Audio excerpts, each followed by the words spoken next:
pada mungkin dari belakang ya. Selamat Bide. Anda layak dapat bintang. Luar biasa ya. Semangat banget ini Bide ya, luar biasa. Kalau nanti Bapak yang mengizinkan kita mau eksploitasi apa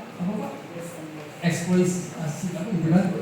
Nah itu karena saya membutuhkan atau memerlukan pemuji yang punya karakter yang kuat ya, untuk menyatakan nama Yahweh di mana-mana ya. Haleluya. Kan saling melengkapi kan. Samuel kalem-kalem, wah ini singernya teriak ya. Haleluya. Tapi itu bagus ya, melengkapi ya. Tetapi saya percaya bukan karena Bide secara pribadi, karena ada dorongan Ruach HaKodes yang bekerja atas diri. Setelah dia menerima sesuatu yang luar biasa dari Bapak Yahweh, sehingga dia tuh nggak bisa untuk bertahan, untuk diam saja, harus dikatakan. Ya, kalau secara koridor itu nggak menyalahi dari kursus leader, ya. Tetapi saya percaya yang begini jangan ditahan-tahan. Yang saya menginginkan model gini, satu kemurnian yang keluar di dalam hatinya. Karena banyak orang yang merekayasa menjadi seorang worship leader. Saya katakan memang kelihatan bagus, tapi tidak ada urapan, tidak ada kuasa dalam pujian itu. Tetapi ketika dia menyampaikan, bahkan mungkin tidak bisa ditahan di mulut, itulah yang keluar dari hati nurani dan yang Bapak yang berikan dari itu. Jangan padamkan itu roh, karena roh itu memberikan kekuatan dan kemampuan kepada kita. Haleluya, sukses besar buat kita semua jadi niru-niru Opi Lukas. Ini gara-gara Lukas juga sebenarnya. Haleluya. Haleluya, puji Bapak ya. Saya cari-cari Lukas, saya kehilangan Lukas jujur. Karena saya sudah kehilangan dulu. Siapa tuh satu? Denny. Nah ini saya lagi cari Denny ini kemana gitu kan.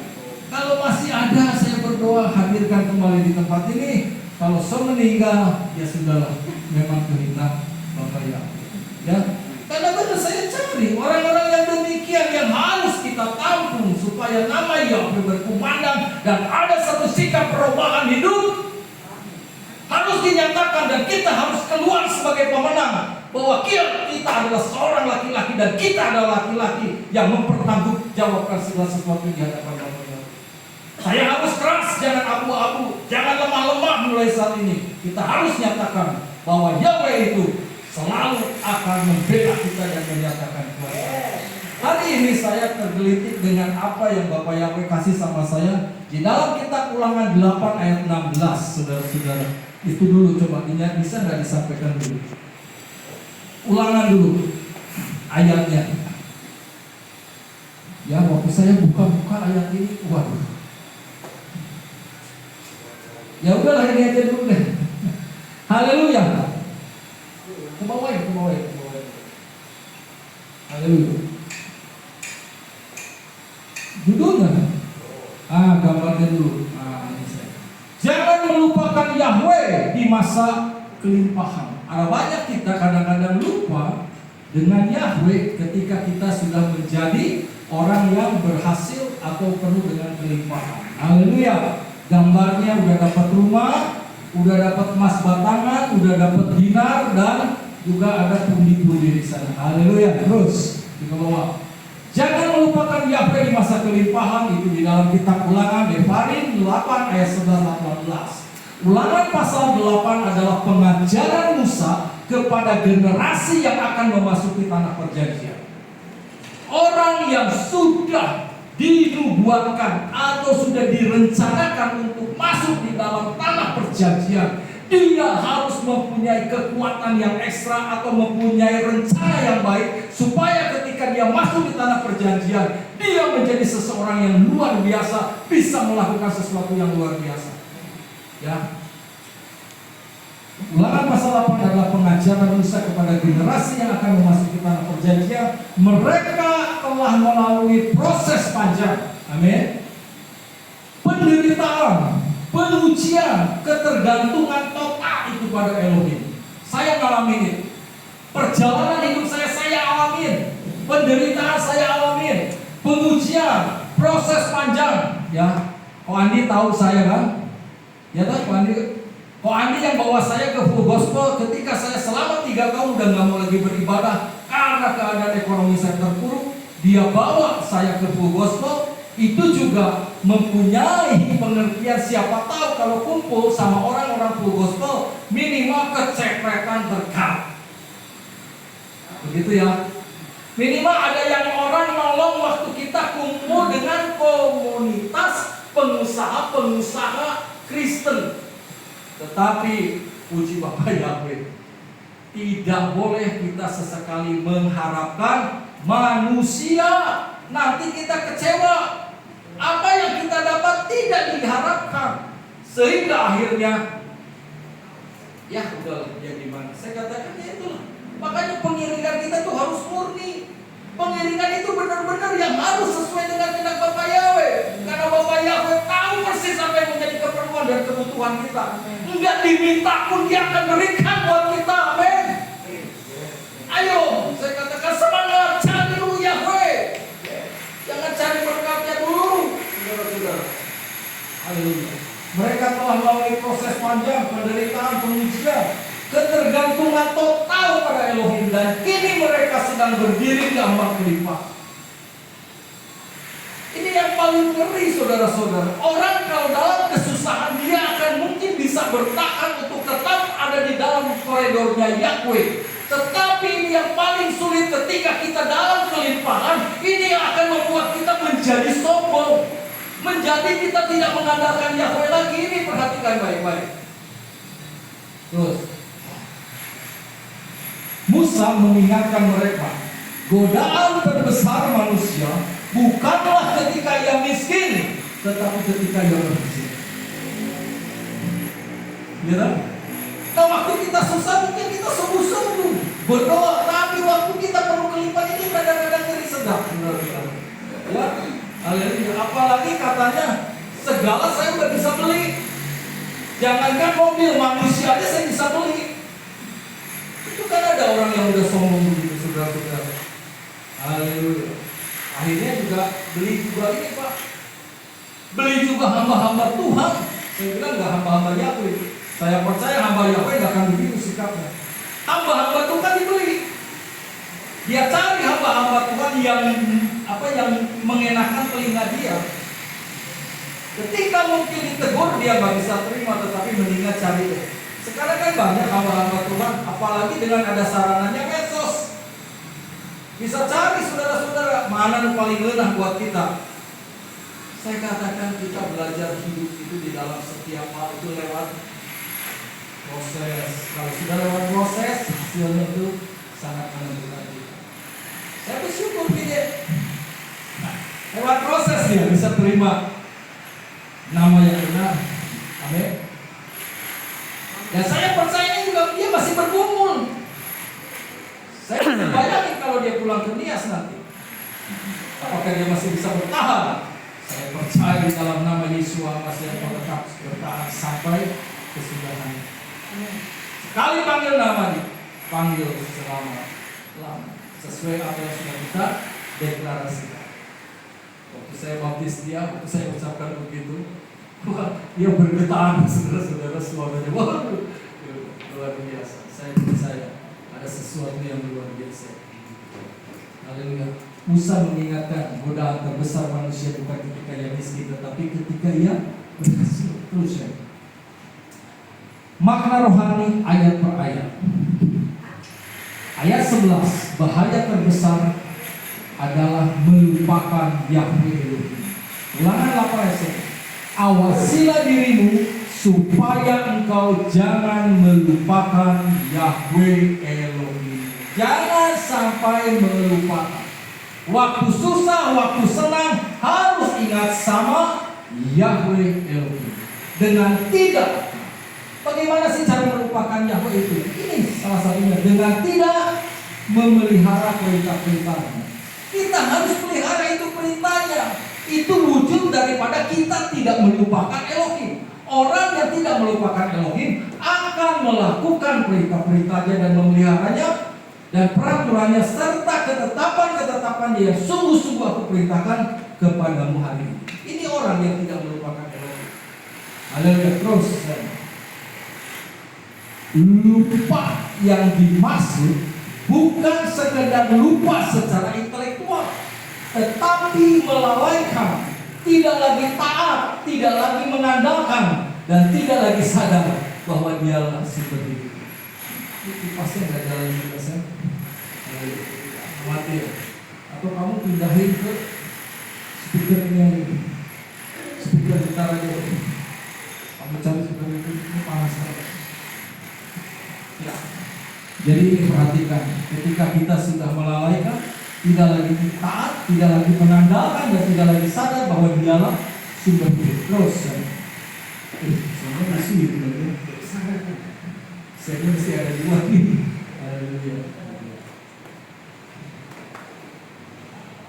Ada? Ya udah, yang mana aja nanti.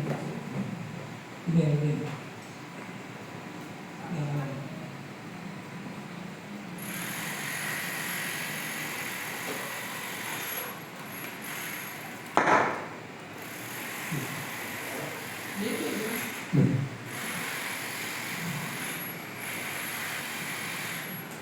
Yes, oke. Yuk.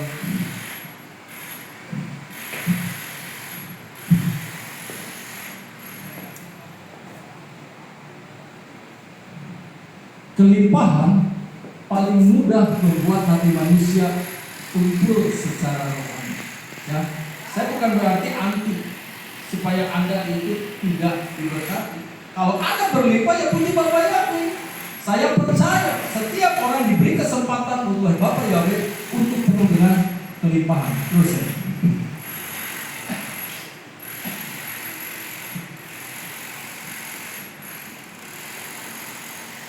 Ketika hidup mulai stabil dan sukses, ayat 12-13, agar jangan sesudah engkau makan dan menjadi kenyang, dan engkau membangun rumah-rumah yang baik serta mendiaminya, dan kawanan lembumu serta kawanan dombamu bertambah banyak. Ini bicara soal berkat. Dan perak serta emas bertambah banyak bagimu, dan semua yang ada padamu bertambah banyak. Ini luar biasa.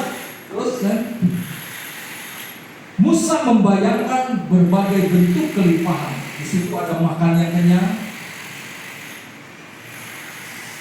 Ada makan kenyang. Pernah kurang makan? Enggak ya. Malah saya sekarang udah mulai diet malah sudah ya. Kalau dulu dietnya kepaksa. Haleluya. Saya ngomong jujur, pernah saya ngalamin beli beras sekilo aja susah, saudara-saudara. Tapi saya percaya itu bagian proses. Tapi saya sekarang bisa mengerti, ketika itu nasi dibuang-buang rasanya kita sedih. Saya selalu tekankan, tidak boleh ada nasi yang dibuang di rumah. Ya, kalau bisa dipanasin lagi, kita makan lagi. Jangan seenaknya mentang-mentang sudah ada uang bisa beli. Nah, sekarang perhatikan baik-baik. Anda akan merasakan bagaimana kalau Anda hidup susah. Dan kadang-kadang orang yang penuh kelimpahan, udahlah, nggak apa-apa, buang-buang aja, tapi beli lagi. Makan banyak, rumah indah, haleluya. Ironis banget, saya kan masuk di dalam golongan rumah Pak. Nah, rumah saya tuh nggak dibener-benerin, rumah orang dibikin bisa. Sampai kadang-kadang lagi saya mau dipasang kasar nyamuk aja sampai lupa kasar nyamuknya ada, yang kerjanya nggak ada ya. Terus ternaknya bertambah. Nah, ini artinya deposito atau apa itu bertambah. Emas dan perak melimpah. Terus gambaran ini sangat relevan dengan zaman modern saat ini. Siapa yang tidak ingin rumah nyaman? Semua pengen. Tabungan yang cukup, hidup stabil, semua pengen, saudara-saudara. Terus, namun Musa berkata, ini perhatikan baik buat kita juga.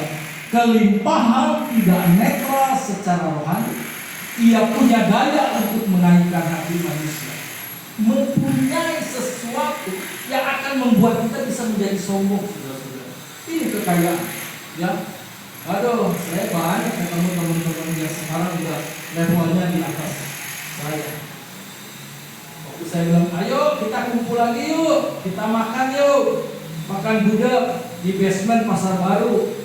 Wah, enggak deh, Saya bahkan budaknya udah beda Pak di sini. Minimal seperti yang saya diajak sama Pak Bayu makan budak gimana tuh? Itu kan beda. Budak di pasar baru sama di tempat yang Pak Bayu pernah ngajak saya makan. Nah saya juga kan selalu berbagi kasih. Kita kan pernah makan di Jabaran Pak. Oh saya ajak istri saya hari Minggu. Saya bilang, nih mau saya ajak makan sekali kita makan apa? Di Jabaran, di Braga kan? Itu kan keluarga. Dia tanya sama saya, lebih ini tempat udah lama ya? Kasihan juga ya saya selalu di rumah. Jadi hari ini kami naik motor berdua, ya mau makan di mana kita cari. Wah, ternyata memang kan banyak makanan, saking banyak makannya susah pilihnya. Akhirnya saya tanya, mami mau makan apa? Yamnya. Kayak ini sayang banget gitu kan. Loh, saya sok-sokan breakfast morning, namanya breakfast morning. Enak kan namanya kan breakfast morning Pak. Ternyata usinya jukut bungkul. Tahu nggak? Tahu jukut nggak? Rumput. Ya lo rumput. Kayaknya banyak rumput yang di pinggir-pinggir jalan dikumpulin. Sekarang itu udah modern loh. Kafe-kafe modern itu bukan banyak atau kampung atau yang itu. Enggak, rumput yang kayaknya kayak ada. Saya lihat sering lah di pinggir jalan itu. Cuma dikasih tomat kecil-kecil kan lebih manis. Di atasnya dikasih satu apa? Croissant. Apa? Kue kayak roti gitu. Pakai dadar telur. Nah itulah morning. Breakfast morning. Namanya breakfast morning. Ternyata isinya cukup. Dan isi saya emang makan itu nendang ini kan cuma gayanya doang. Benar gak saya tanya? Ada makan di kafe-kafe terkenal. Wah, tampilannya mantap. Kayaknya enggak. Makanya gayanya aja breakfast morning. Waktu ditanya, "Pi, makan apa?" Breakfast morning. Artinya apa? Ya breakfast pagi gitu. Wah, luar biasa. Pilihannya banyak. Tapi balik lagi. Kita makan bubur yuk. Aduh, nyampe lagi akhirnya di Sudirman aja bubur Kang Dedi. Ya loh. Atau enggak bubur siapa? Bubur. Ya itu bubur yang di Kebon Jati itu apa? Itu yang kayak ormas itu namanya. Ya bubur kibas. Saya bilang kok namanya kibas gitu kan. Nah itu lah. Makanya jangan sok-sokan gitu kadang-kadang. Udah aja biasa makan pecel ya pecel aja gitu. Pas mau gitu. Sekali waktu apalagi tomahawk. Tahu tomahawk? Tomahawk itu apa sih artinya Pak? Tomahawk gitu. Tomahawk. Apa kayaknya ada deh sejenis pesawat guru sergap itu tomahawk atau apa?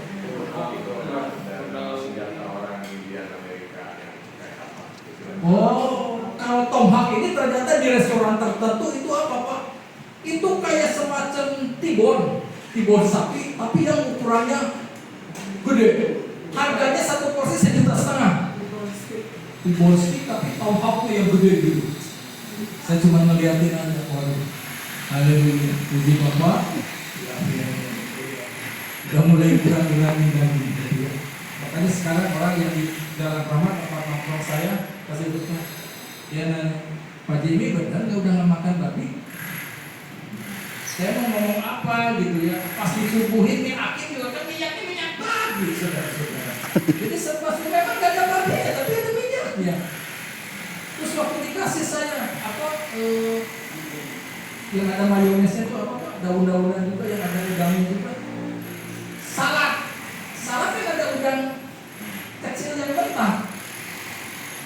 Pas lihat udangnya, kok nggak dimakan udangnya? Waduh, serba susah kan?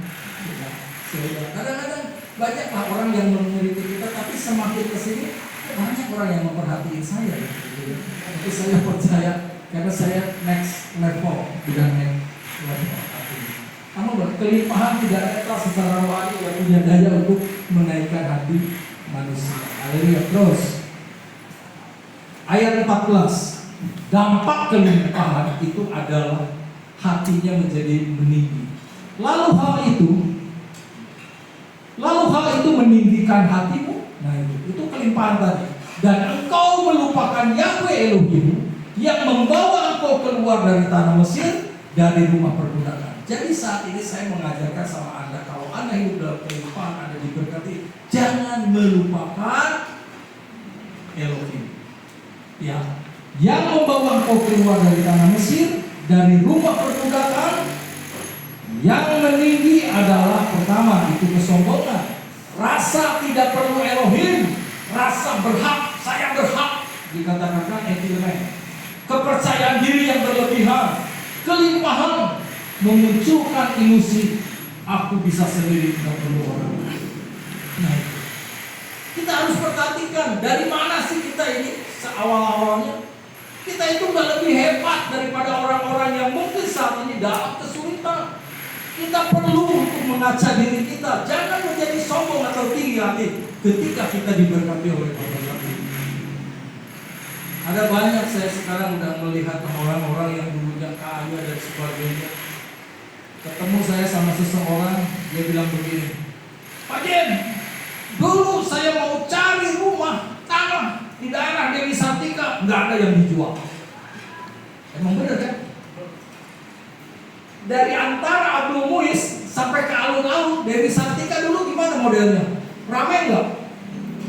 Mau beli tanah atau rumah di situ nggak ada yang dijual, Pak. Tapi sekarang Anda lewat sana lebih daripada 5 atau 6 yang mau dijual. Ini fenomena apa? Kekayaan itu tidak pernah abadi. Ya, ada ketika seseorang penuh dengan kelimpahan, dia tiba-tiba mati. Ternyata akhirnya sia-sia. Benar. Di sini sekarang saya berbeda. Benar apa yang Gafar Elohim bilang, asal ada makan, minum, cukuplah. Tapi kalau Bapak Yahweh mau kasih lebih, ya puji Bapak Yahweh. Amin. Haleluya. Ayo saya terus. Nah ini saya paling ini yang ayat 16 ini.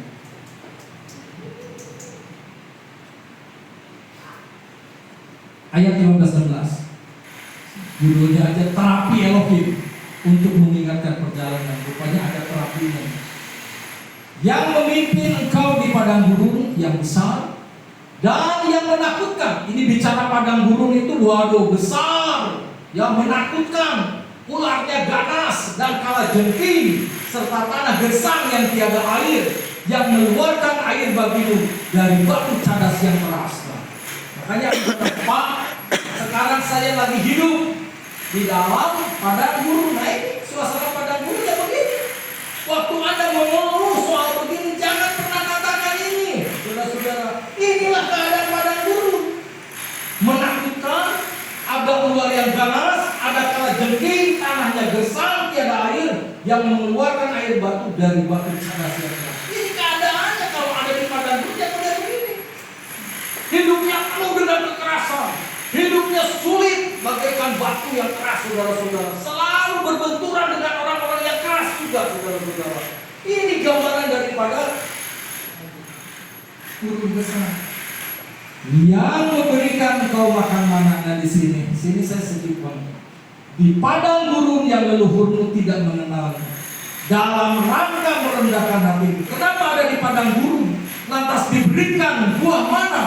Di sini ada pengertiannya supaya dalam rangka merendahkan hatimu dan dalam rangka membuktikan engkau sehingga melakukan yang baik bagimu pada akhirnya. Kita bakal tahu bahwa Bapak Yahweh itu mempunyai rencana di dalam masalah apapun yang kita hadapi, supaya kau punya kerendahan hati, jangan jadi sombong. Bapak leluhur itu nggak tahu makanan mana itu apa, tetapi setelah dia makan mana, baru dia bisa mengerti. Nah apa kira-kira yang ada di benak saudara soal mana ini? Banyak orang kan bicara soal mana itu apa sih? Mungkin ada yang bicara ini, oh firman Tuhan. Ada yang bilang begitu mungkin mana? Jadi kalian, ya, terus ada. Musa mengajak mereka mengingat masa yang sulit. Mesir itu ada rumah perbudakan. Padang gurun itu yang menakutkan. Ada ular ganas, ada cengking, ada binatang-binatang ganas. Tidak ada air di padang gurun. Mana yang tidak mereka kenal? Tidak kenal, awalnya tidak kenal. Tapi Bapa yang memberikan kemurahan masih dikasih makan mana. Waktu mereka tidak punya makanan yang enak atau soal daging dan roti yang sedap, mereka kembali ingat masa di Mesir. Saya di Mesir itu gratis semuanya, makanan itu tercukupi. Tapi tidak pernah kita sadar waktu di Mesir kita ada di dalam proses perbudakan. Yang penting ada makan di sana. Gak apa-apalah statusnya budak. Enggak. Kita ini diberikan rencana oleh Bapa Yahweh untuk masuk kepada tanah perjanjian Kanaan itu. Haleluya. Terus, mengapa Elohim izinkan penderitaan itu? Untuk merendahkan hati, supaya pada akhirnya ia berbuat baik kepadamu. Setelah Anda punya sikap kerendahan hati, Bapa Yahweh akan berbuat baik kepadamu. Penderitaan adalah melatih kerendahan hati. Kekurangan adalah obat terhadap kesombongan ketika kelimpahan itu tiba. Terus ya. Ulangan 8 ayat 3. Dan dia telah merendahkan hatimu, membiarkan kau lapar, dan membuat engkau makan mana yang tidak kau kenal, bahkan leluhur pun tidak, untuk membuat engkau mengerti bahwa manusia hidup bukan dari roti saja, tetapi oleh segala sesuatu yang keluar dari mulutnya Yahweh. Harus diingat manusia hidup bukan karena roti atau makanan, tetapi dari setiap perintah Yahweh Elohim. Nah, kita akan hidup kalau kita mendengarkan dan melakukan setiap perintah Yahweh yang keluar dari mulutnya Yahweh sendiri, saudara-saudara. Ayo mulai kita lakukan kerjaan supaya hidup kita diberkati oleh Bapa Yahweh. Ternyata di perjanjian baru juga ada soal roti itu. Kalau Anda baca di dalam kitab Matius 4 ayat yang keempat, 2-4. Di perjanjian lama ada, di perjanjian baru pun ada. Nah, jadi harus diingat manusia hidup bukan karena roti. Dan setelah naik, dan kita tahu di dalam perikop ini perkataan manusia bukan hidup dari roti ini ketika apa? Ketika Yesua digoda oleh si Satan itu. Dan setelah berpuasa 40 hari dan 40 malam, sesudah itu apa? Yesua merasa, halo? Baca dong.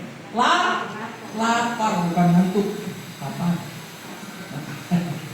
Dan setelah datang kepadanya, dia yang mencobai berkata, jika engkau adalah putra Elohim, katakanlah supaya batu-batu ini menjadi roti. Namun seraya menanggapi, dia berkata, telah tertulis, manusia tidak akan hidup hanya oleh roti, tetapi oleh setiap firman yang keluar melalui mulutnya Yahweh. Ini godaan waktu kita lapar.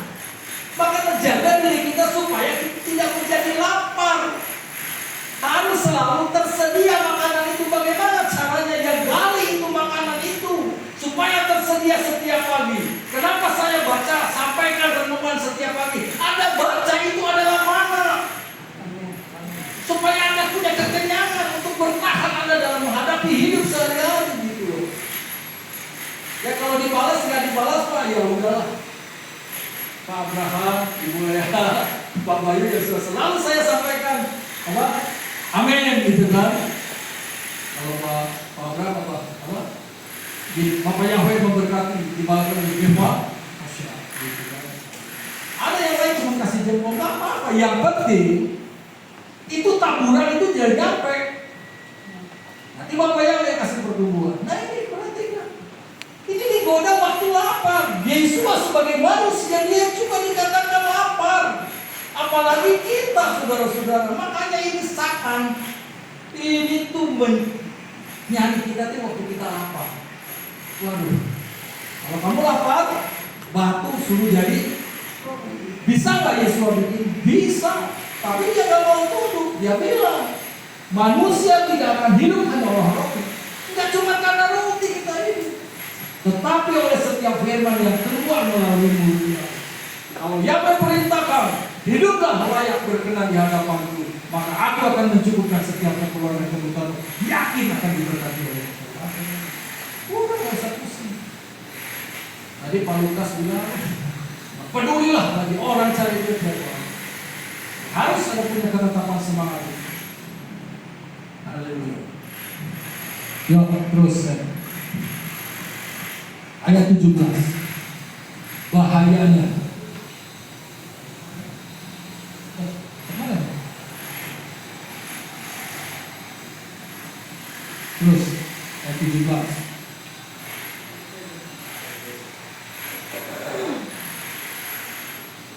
Ini udah. Nah, apakah mana itu? Nah, saya ini dan ada aturan dalam pemungutan mana.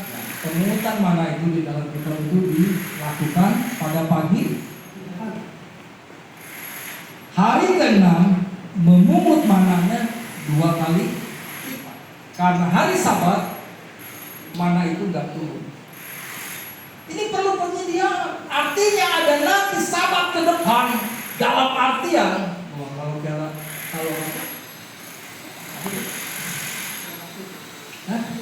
hari ke-7 Sabat itu. Nah ini kita harus perlu mana yang 2 kali lipat. Yang diambil itu pada hari yang ke-6. Hari ke-6 memungut mana 2 kali lipat.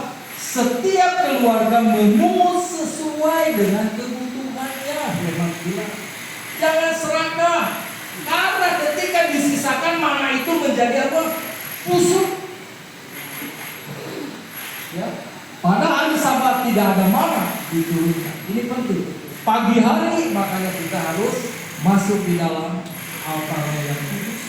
Kita memuji memuliakan Bapa Yahweh sebelum kita bekerja. Puji Bapa Yahweh, pasti kita akan dibuat berhasil. Ya. Terus saya.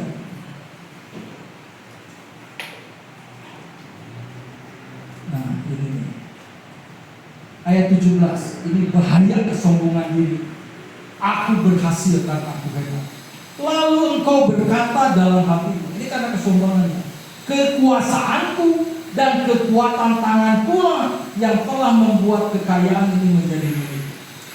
Ini orang yang punya pengertian yang salah ketika Anda menjadi kaya, karena Anda mengatakan bahwa kekuasaan saya dan kekuatan tangan saya yang membuat saya kaya. Hati-hati dengan ucapannya. Kalau Anda tidak punya kekuasaan lagi, kalau Anda tidak punya kekuatan lagi, apakah Anda akan menjadi kaya? Kalau Anda lagi, saya katakan kekayaan itu adalah miliknya Bapa Yahweh, dan Dia memberikan kepada orang-orang yang dipercaya untuk bisa mengelola itu kekayaan. Jadi sebetulnya yang kita minta bukan kekayaannya, berikan saya kekuatan dan kuasa itu Bapa, supaya saya bisa berhasil untuk mencapai atau mendapatkan kekayaan. Karena kalau kita sudah mengandalkan diri kita karena kita kuat dan punya kuasa, ketika Anda kaya Anda bisa menjadi sombong. Yang membuat kaya itu bukan diri kita. Yang membuat kaya itu Bapa Yahweh sudah memberikan apa kepada kita? Kuasa dan kekuatan. Terus haleluya. Inilah definisi modern dari kesombongan. Nah, orang yang sombong ini begini. Aku berhasil karena kerja keras saya. Aku pintar karena aku berjuang. Aku membangun semuanya ini dari nol. Itu memang gak salah. Tetapi sesekali kita juga harus saudara-saudara mempunyai kesadaran bahwa ini juga adalah karena campur tangannya daripada Bapa Yahweh. Jangan jadi sombong. Sekali jangan menjadi sombong. Haleluya. Terus. Inilah puncaknya dosa kelimpahan. Ya. Dosa. Ayat 18. Elohim adalah sumber kemampuan kita. Namun kau harus mengingat Yahweh Elohim, karena Dialah yang memberikan kepadamu kekuasaan untuk memperoleh kekayaan dalam rangka meneguhkan. Ini sahabat konsen, karena dia ada undangan nih, temennya mau nikah nanti jam sore. Ya. Oh enggak ya? Haleluya. Saya bilang, mau datang ke yang nikah? Oh iya Pi, itu teman dekat aku yang beribadah. Tapi ikut aja enggak lah. Enggak. Biar kamu bebas. Namun kau harus mengikat Yahweh Elohimmu, karena Dialah yang memberikan kepadamu kekuasaan untuk memperoleh kekayaan. Ingat, jadi kekayaan itu karena Bapa Yahweh yang sudah memberikan kekuasaan kepada kita dalam rangka meneguhkan perjanjian yang telah Dia ikrarkan kepada leluhurmu seperti hari ini. Yahweh tidak pernah lalai untuk menepati janji. Apa yang Dia sampaikan pada leluhurmu bahwa anak cucumu akan diberkati berlimpah akan tetap terjadi sampai selama. Kalau engkau selalu memelihara peraturan dan perintah daripada Elohim itu, saudara-saudara. Jadi yang membuat kita kaya bukan karena kita mampu atau bisa, karena Bapa Yahweh yang memberikan kekuasaan dan kekayaan kepada kita, bukan hasil kita, tetapi karena Yahweh berkemuliaan buat kita. Elohim tidak berkata Ia memberikan kekayaan, tetapi Dia memberikan kuasa atau kemampuan, yaitu kesehatan, kesempatan, hikmat, dan nafas hidup. Kalau Anda banyak duit, kalau Anda sakit-sakitan juga nggak enak rasanya. Ya Bu Helena, benar nggak Bu Helena? Nanti habisnya juga buat sakit. Tapi kalau kita cukup dan tidak pernah menjadi sakit karena kita mengikuti perintah Elohim, sungguh itu sangat bersyukur. Kita pengkhotbah bilang bahwa manusia itu bayang-bayang setiap hidupnya itu ya di bawah matahari, ya begitulah. Yang ada cuma kesusahan katanya. Umur manusia itu berapa? Halo, kita pasang 60, kalau kuat 70, dan dipenuhi dengan kesusahan. Tapi kalau kita umur 60, 70 seperti saya, hidupnya happy, itu karena kekuatan dan kuasa yang dikasih Elohim buat saya. Dan pasti juga Anda akan diberkati dengan berkat yang sama. Amin. Hidup enjoy aja, nikmati. Saya pernah cerita sama yang punya ini. Dia bilang, nanti gua hari bulan apa? Januari gua mau jalan-jalan. Kemana? Sebulan. Jadi alam desa tutup. Alam desanya tutup, tapi ibadah tidak boleh tutup. Saya bilang, nanti kan lu Januari berangkat, nanti lebaran bulan apa? Maret. Lebaran Maret. Maret tutup lagi, sebulan jalan-jalan lagi. Ya saya bilang, gile, saya bilang gitu. Ini jalan-jalan dulu, duitnya nggak bisa habis. Kapan ya saya bisa beli? Nah itu. Dia bilang, waktu saya bilang kapan saya bisa beli? Dia bilang, nah itu salah. Hamba Tuhan nggak boleh ngomong gitu. Hiburan itu nggak perlu mahal. Kalau lu pengen ke Pangandaran, paling gampang naik bis Budiman aja, cuma 70.000. Gua aja berangkat sama suami istri, ya kan cari di sana rumah penduduk, kan sama juga nyampe di Pangandaran. Benar juga sih. Jadi jangan diri sama orang yang kaya. Cuma beda tinggal. Kalau yang lain pakai AC, lantainya tinggi, kalau kita di rumah penduduk, tapi makannya gratis. Karena selalu include dengan makanan. Dan itu kalau dulu kan ke Pangandaran susah hotel kayak dulu kan, jadi nginepnya 20. Jadi si ibu yang punya rumah dia bilang, Pak, Bapak nggak usah makan susah-susah. Saya juga ngaliwet, tahu ngaliwet? Dia bikin nasi gitu. Jadi makan kita bersama-sama. Jadi dianggap keluarga yang punya rumah. Kan ini. Nah, jadi siap nih kita ke Pangandaran berdua naik bis.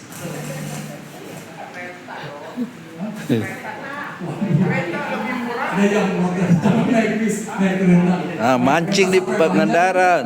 Mancingnya di Pangandaran. Nah, itu boleh. Mancingnya di Pangandaran boleh, jangan di Subang macet. Oh, boleh Rina. Mancingnya ke Pangandaran. Oke. Kita ini ya. Kita planning ya, Pak ya. Jangan mancingnya jangan ke Subang macet. Terlebih lagi jangan memancing di air. Ada yang bilang bukan saya. Ayo. Terus saya biar cepat ya saya. Jangan selesai. Elohim tidak berkata yang memberikan kekayaan, tetapi adalah kuasa, ada kemampuan, Kalau Anda nggak punya kuasa juga saya susah. Anda punya kemampuan harus. Anda punya kesehatan bisa sampai kekayaan. Ada kesempatan. Nah, banyak orang sehat, kuat, mampu, tapi nggak ada kesempatan. Ini juga repot. Benar nggak? Nah, kesempatannya banyak saya. Seperti saya jujur aja, saya kan sekali lagi nerusin renovasi orang apa? Dikasih kesempatan sama Bapak Yahweh, pemborongnya kabur. Jadi rumahnya mangkrak. Nah, kan ini kesempatan yang Bapak Yahweh kasih. Nggak nawar-nawar lagi, terusin Pak Jem kerjaannya, puji Bapak ya. Ada hikmah, tentunya ada hikmah, tapi bukan menjadi licik. Hati-hati. Ada nafas itu, kalau nggak nafas ya nggak bisa kerja. Kitab suci mengajarkan bukan kesuksesan yang kita banggakan, tetapi Elohim yang memberi kemampuan untuk sukses itu yang kita banggakan. Haleluya. Terus saya. Dan semua itu bertujuan meneguhkan perjanjian. Dia sudah berjanji dia akan memberkati kita, yaitu rencana keselamatan dan karyanya melalui umat. Karyanya harus jelas, kita akan mencapainya, tetapi keselamatan juga tidak boleh dikesampingkan. Jadi antara kehidupan secara jasmani dan rohani itu harus berjalan bersama-sama. Haleluya. Terus jadi kesimpulannya, kalau udah dengar kesimpulan, Anda sangat bersenang hati karena sudah mau selesai. Kelimpahan adalah ujian karakter. Ibu Esther juga ketawa. Benar gak saya nanya? Kelimpahan adalah ujian karakter, ya kan? Penderitaan itu menguji keteguhan iman, namun kelimpahan itu juga menguji kesetiaan hati. Nah, orang yang berlimpah, yang sudah diubahkan, yang tadinya susah hidupnya lantas menjadi kaya, ini gangguan godaannya sangat besar. Kesetiaannya bisa diragukan, bisa menjadi pudar, saudara-saudara. Haleluya. Banyak orang lulus dalam kesulitan, betul, tetapi gagal dalam kenyamanan. Bisa ngerti itu? Haleluya. Ingatlah Elohim dalam setiap tahap kehidupan. Doa bukan hanya untuk waktu masa susah. Kadang-kadang waktu susah kita doanya kencang, ya.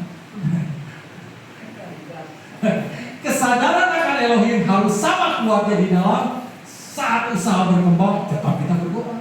Saat promosi pekerjaan, kita tetap berdoa. Saat kesehatan pulih, kita berdoa. Saat hidup stabil, kita tetap berdoa. Sekali waktu saya orangnya suka iseng, baca status dari seseorang jemaat yang ada di sini. Anak-anak Jepang kalau lihat gurunya lewat, dia selalu, siapa tuh yang kirim status? Gajinya gede sampai 500 juta. Wah, gaji guru Indonesia berapa? 5 juta. Nolnya hilang. Dan kadang-kadang kalau salah ngomong, Anda bisa dipilih. Tapi orang Jepang itu sangat menghargai gurunya karena dia tahu saya bisa begini, nantinya ke depan bisa begini. Itu karena bersukacitalah kalau Anda menjadi seorang guru. Tetapi guru biasanya tidak bisa menggurui diri. Oke, apa lagi Sam? Haleluya.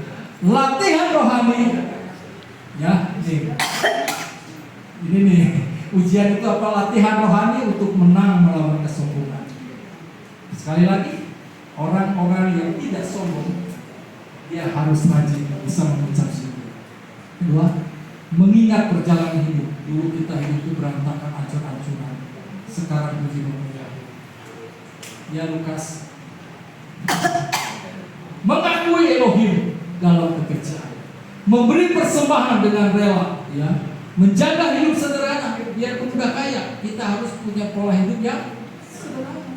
Terus melayani sebagai disiplin kerendahan. Jadi seseorang kalau nanti saya tunjuk untuk melayani itu adalah kedisiplinan kerendahan. Biasanya kalau disuruh itu kan diperintah. Kalau orang yang nggak suka diperintah, waktu ditugaskan itu, ketika kerendahan hati tidak suka, nanti dulu Pak, saya ditugasinya apa dulu? Ada nggak yang begitu? Ya, Anda pungut proyek. Enggak, Pak. Level saya bukan itu. Level saya kursi beli. Oh, saya nggak mau jadi PL. Saya maunya khotbah. Ada kan yang begitu kan? Nah, ini kan penundukan dirinya kurang. Saya katakan saya selalu sering. Enggak gampang seseorang bisa berbicara. Bukan ini mimbar yang mahal, bukan. Tetapi harus dipertanggungjawabkan kepada Elohim. Kita memberi pengajaran loh buat jemaat. Kita memberikan teladan, memberikan sesuatu petunjuk apa yang bisa dicapai untuk masuk di dalam kerajaan Elohim. Bukan sembarangan asal bicara saja. Kalau orang bicara banyak, bisa mampu, hebat, tetapi punya dampak gak kuasa dalam penyampaian dampak Elohim itu. Ini yang terpenting. Oke? Halo lihat. Tadi kan Lukas itu mengambil Alkitab berapa? Alkitab itu berapa? Tapi memang kalau melawan kesombongan itu luar biasa loh. Namanya kita ini kadang mencuri kemuliaan. Benar-benar seperti perkedel waktu itu pernah diingat. Kayak perkedel, kalau perkedel itu digoreng apa? Digerus. Itu kan proses cara bikin perkedelnya. Prosesnya direbus dulu, dihancurin. Dihancurin. Kita tuh dicukil-cukil kalau pengen ngerti Tuhan itu. Seperti kita mati, kayak kita mau apa? Kita mau mati geni gitu. Rasanya nyeri sedep gitu ya. Nyeri sedep. Oke, akhirnya jadi apa? Jadinya enak. Itulah apa artinya kemurnian. Ya. Ya. Jadi jangan hilang-hilang kalau udah di sini terus. Kalau mencuri kemuliaan itu aduh benar saya. Nah, kalau absen juga mencuri kemuliaan Bapak ya. Jangan dalinya ke sini deh. Rajin setia, lakukan. Setia semangat sampai mati. Ya, oke. Ada lagi? Gunakan kelimpahan untuk tujuan kerajaan Elohim. Ayat 18 menegaskan bahwa kekayaan adalah sarana untuk meneguhkan perjanjian Elohim, yaitu menolong sesama, mendukung pelayanan, menjadi berkat bagi bangsa-bangsa, hidup dengan tujuan yang kekal. Ada lagi saya? Amin.